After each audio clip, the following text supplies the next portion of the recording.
Hello, my name is Chloe, welcome to my channel. Today I'm bringing to you my June TBR. So I'm just going to start talking because otherwise we're going to be here for a very long time. The first thing that's happening in June is I'm doing a buddy read with Emily from Novell Novels, and this month we're going for Paper Towns by John Green. So I've been slowly working my way back through the John Green books, which I have read all of them, but I'm finding as an older reader when I go back I don't really enjoy them as much, and that means I can finally get rid of them from my shelves. So Paper Towns, I have completely forgotten what it's about. It's about Quentin, who's always loved Margot from afar, so when she climbs through his window to summon him on an all-night road trip of revenge, he cannot help but follow. But the next morning, Q turns up at school and Margot doesn't. She left clues to her disappearance like a trail of breadcrumbs for Q to follow. So we haven't planned the buddy read yet. I'm pre-filming this quite far in advance. It's 300 pages. On our buddy reads, we normally do 50 pages a day, so I'm probably going to be reading this over the first 6 days of June.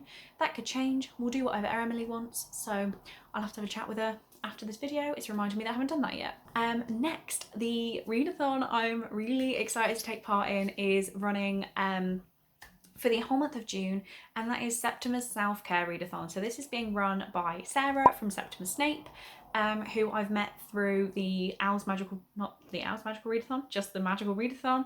Met her over on Discord, started watching her videos, and she's running a readathon, so I thought I'd be silly not to take part. So this is a readathon that is completely based on self-care, and I feel like in June that's going to be something I'm going to try and concentrate on, because I was supposed to be flying over to America in June, but that is now not happening. So I feel like for the most part, June is not going to be the best month for me. So I'd like to try and concentrate on doing good things for myself to make me happier. There are self-care prompts for each one, so I'm going to run through them. I'm going to have to look at my notes though, because I've completely forgotten them. First, it's to read a book that makes you extremely happy, and I've gone for City of Lost Souls by Cassandra Clare. This is a very chunky book. I don't think I'd noticed that. It's like 550 pages. But this I'm reading with Brittany from the Neverending Reader. We are going through all of Cassandra Clare's works and buddy reading them. This is the Cassandra Clare book I got up to when I first read them, so I know I enjoy this one. Cassandra Clare's books in themselves make me happy, so that's how I'm filling this prompt. Obviously it was going to be Brittany from the Neverending Reader that I was seeing in June, so I feel like we're going to have to try and connect more over books in June, or I might be a very sad person. The next prompt is to read a book that makes you feel safe, or is it in a place that makes you feel safe, or whatever. And I'm going for The Duff by Cody Keplinger. This is the designated ugly fat friend, and I've seen the movie, I think, but I can't remember it at all, and I've had this for quite a while now. So this is Meet Bianca, Hamilton High's resident Duff, apparently. 17-year-old Bianca Piper knows she's not the hottest girl at school, but when school jock and man-slut Wesley casually refers to her as a Duff, the gloves are off. But then before she knows it, Bianca finds herself in a secret enemies with benefits relationship with Wesley.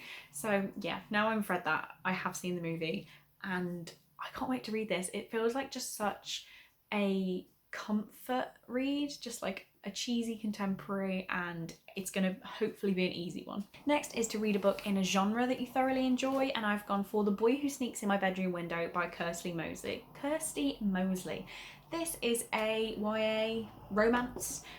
I believe this actual copy is self-published. We've got very white pages with like normal text, which is throwing me off. It's a huge book compared to normal. But I've had this for a very long time. I feel like this was in my first ever book haul. So yeah, I really need to get around to it. And who doesn't love a YA romance? It's definitely my favourite thing. It's the thing I find easiest to read, and I can't wait to finally read this. Next is to read a book while you eat your favourite snack or drink your favourite drink, and I've gone for Perfect Chemistry by Simone Alcalez. We still don't know how we pronounce that. My favourite drink would be tea. I drink a lot of tea when I read anyway, so I feel like this was a really easy prompt to just fit any book in I wanted to get around to. This is another YA romance, so hopefully it's an easy one. This says Brittany Ellis seems to have it all: wealthy parents, the perfect boyfriend, and the right group of friends. But when Brittany is forced to become lab partners with Alex, a gang member from the wrong side of town, her perfect life starts to unravel. Alex is a bad boy and he knows it, so when he makes a bet with his friends to lure Brittany into his life, he thinks nothing of it. This is hopefully going to be like a easy, happy, cheesy, all of those words. People are being loud outside. I'm very, very, very excited to read this. The next prompt is to read a book in the bathtub, or one that gives you a bubbly feeling. I believe it's only a bubbly feeling when you don't have a bathtub. Don't know. Sarah did explain it and I've forgotten. And I'm going to go for Counting by Sevens by Holly Goldberg Sloan. This is about Willow Chance, who is a 12-year-old genius obsessed with nature and diagnosing medical conditions, who finds it comforting to count by sevens. As Willow pieces her life back together after the unexpected death of her parents, she discovers the connections that bind us all as families. The most heartwarming, uplifting book that you will read this year. So I feel like that is covering the bubbly feeling, if it's apparently that heartwarming. And I feel like I'm just gonna maybe start this one in the bath. Like, I don't have long baths. I've seen people with those bath trays who will be in there for hours, and I live with 3 other people, so I'm never going to get the bath for that long. Like, and the water will be cold. Why would you want to sit there for that long? Either way, I'm going to start it in the bath. I'll maybe try and get back in the bath and read a bit more. But I don't feel like the whole thing of this is going to be read in the bath, because that would not be self-care for me. It would just be boring. Next is to read a book while cuddling your pet or your favourite teddy. So I do have a pet, but I have a hamster. He is not going to be very happy to be cuddled through a whole book, especially when I've gone for Blood Promise by Rochelle Mead, which is quite a big one.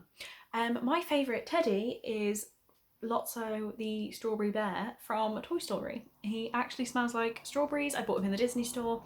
He stays on my bed anyway. So if I read this anywhere near my bed, like on my bed, he will be there because I have a single bed and he fills up most of it. So this is the 4th book in the Vampire Academy series. I've been reading all of them in order. I read Shadow Kiss number 3 in May, so it's time for Blood Promise in June. Yeah, I don't actually know what this is about apart from the 4th book, so I can't spoil anything. I'm not going to read the back, I'm just going to go into it. Very excited to finally carry on with this series. Next is to read a book with your favourite cover on the cover. I've gone for Faceless by Alyssa Sheenmel. I still don't know how you pronounce that one either. My favourite colour is pink, like a baby pink. It differs between that and a mustard yellow, but I don't have any mustard yellow books, so I settled on pink being my favourite colour. This is about a girl who is burnt in an accident and her face is partially destroyed, but she's lucky enough to get a face transplant and nobody recognises her new face, is what I'm getting. It's quite short, so it's just going to be, I think it's going to be quite a hard-hitting contemporary, but it is a contemporary at that. Like, it shouldn't need too much brain power from me. And yeah, pink fits the prompt. And the final one is to read a book while doing a face mask, and I've gone for Are We All Lemmings and Snowflakes by Holly Bourne. I'm very hypocritical. I don't love Holly Bourne.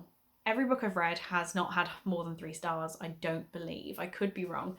But I find them very, very easy books. And like, I get that sense of you've finished a book, even if I didn't absolutely love it. So I picked this one up because I saw it for like £2 or something.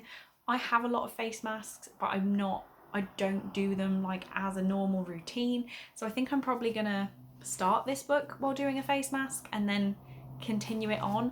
I'm not sure how I would read this whole book with a face mask without going through a lot of face masks on different days, and it's going to be one of those ones I think that I'd rather just read in like a day and a half. So if I start out with a face mask one evening after work, maybe that should work. And next, so that's all the books for the Selfcare Readathon, so that's already quite a lot. I've already got 9 books on this TBR.